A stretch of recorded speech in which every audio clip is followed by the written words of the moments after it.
Alhamdulillahirabbil alamin. Wassalatu wassalamu ala asrofil anbiya'i wal mursalin sayyidina wa maulana Muhammadin wa ala alihi wa sahbihi ajma'in. Amma ba'd.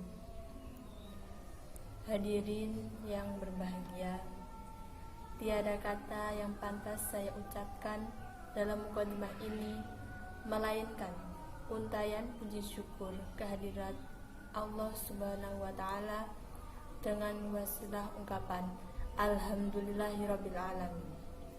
Karena atas hidayah dan inayahnya kita dapat berkumpul dan dalam keadaan sehat walafiat. Alhamdulillah. Mahkota sholawat dan batra salam semoga senantiasa mengalir deras kehadibaan manusia, junjungan dan sanjungan seorang insan pilihan dan dambaan setiap penduduk langit dan bumi, yakni Nabi Muhammad Sallallahu Alaihi Wasallam. Beliau merupakan tokoh revolusioner dunia yang berhasil merevolusi peradaban jahiliyah yang nista menuju peradaban Islamiyah yang sentosa. Hadirin yang berbahagia, berbicara tentang pemimpin, kepemimpinan adalah amanah titipan dari Allah Subhanahu wa Ta'ala.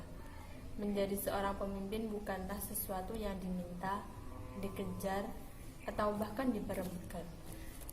Sebab kepemimpinan melahirkan kekuasaan dan wewenang yang gunanya semata-mata untuk memudahkan dalam menjalankan tugas dan tanggung jawab melayani rakyat. Sesuai tema saya kali ini, saya akan menyampaikan tausiah yang berjudul Kriteria Pemimpin Menurut Islam. Allah Subhanahu wa Ta'ala berfirman dalam Al-Quran Surah Al-Baqarah ayat 30 yang wa idh qala rabbuka lil malaikati inni ja'ilun fil ardi khalifah qalu ataj'alu fiha man yufsidu fiha wa yasfiku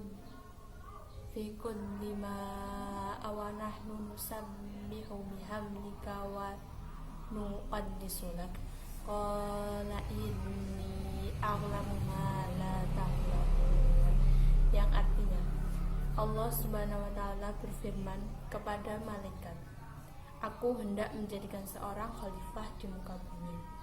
Lalu mereka pun berkata, mengapa engkau ingin menjadikan khalifah di muka bumi itu orang yang akan membuat kerusakan dan pertumpahan darah?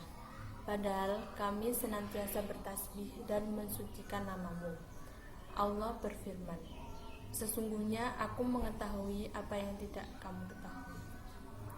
Hadirin yang berbahagia, lalu seperti apakah kriteria pemimpin menurut Islam? Kriteria seorang pemimpin menurut Al-Quran diantaranya yaitu yang pertama, pemimpin pilihan atau istafah. Ia bukan orang yang sembarangan, bukan orang kafir dan tidak asal pilih. Yang kedua, pemimpin yang unggul dalam ilmu atau bastotan fil ilmi. Maksudnya ia bukan orang yang bodoh, yang mudah dibohongi, mudah diperalat, tetapi ia memiliki prinsip, visi dan program yang jelas. Yang ketiga adalah seorang pemimpin harus unggul dalam hal fisik atau bastotan fil jismi, yaitu pemimpin yang sehat, gagah perkasa dan tak terkalahkan dalam pertempuran. Hadirin yang berbahagia, kembali kepada manusia. Manusia yang terlahir di permukaan bumi adalah sebagai seorang pemimpin, setidaknya adalah pemimpin dirinya sendiri.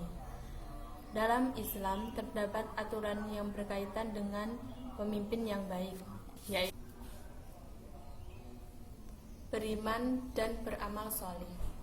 Sudah pastinya kita harus memilih pemimpin yang beriman, pemimpin yang bertakwa, pemimpin yang beramal soleh, yang selalu menjalankan perintah Allah dan Rasul-Nya, sehingga akan membawa kepada kita kepada kehidupan yang damai, tentram, bahagia dunia dan akhirat. Amin. Dan yang kedua, seorang pemimpin harus memiliki niat yang lurus. Sesungguhnya setiap amal perbuatan itu tergantung pada niatnya. Inna a'malu binniyat. Contohnya, di Indonesia sekarang banyak pemimpin yang korupsi, yang sudah menyimpang dari tugasnya. Nabi Muhammad SAW menyampaikan peringatan kepada orang yang ditugaskan untuk menangani pekerjaan. Tapi apa yang terjadi? Ia mengambil hasil dari pekerjaannya itu dengan diam-diam. Maka perbuatannya itu akan menjadi belenggu yang akan dia pikul di hari kiamat. Dari pengertian tersebut, jelas bahwa pemimpin menurut pandangan Islam tidak hanya menjalankan roda pemerintahan saja, namun seorang pemimpin harus menunjukkan kepada rakyatnya untuk dapat melaksanakan apa saja yang terdapat dalam syariat Islam. Kemudian Nabi Shallallahu Alaihi Wasallam pun bersabda, "Idza kana salasatu fi safarin fa yu'ammaru ahadahum," yang artinya, jika ada 3 orang yang berpergian, hendaklah mereka mengangkat salah seorang di mana mereka menjadi pemimpinnya. Hadis riwayat Abu Daud dari Abu Hurairah. Seorang pemimpin Islam haruslah memiliki sifat-sifat seperti Siddiq, yaitu selalu berkata dan bersikap jujur dan benar. Siddiq sebagai modal alasan dalam memimpin, sebab kalau tidak maka akan merusak semuanya. Selain itu, bersifat amanah, dapat dipercaya. Jika satu urusan diserahkan kepadanya, maka niscaya orang percaya bahwa urusan itu akan dilaksanakan dengan sebaik-baiknya. Tidak pernah menggunakan wewenang atau otoritasnya sebagai pemimpin untuk kepentingan pribadinya atau kepentingan kelompok dan keluarganya. Kemudian bersifat fatonah, cerdas dan bijaksana. Maka seorang pemimpin harusnya memiliki kecerdasan, baik secara emosional, intelektual, dan spiritual.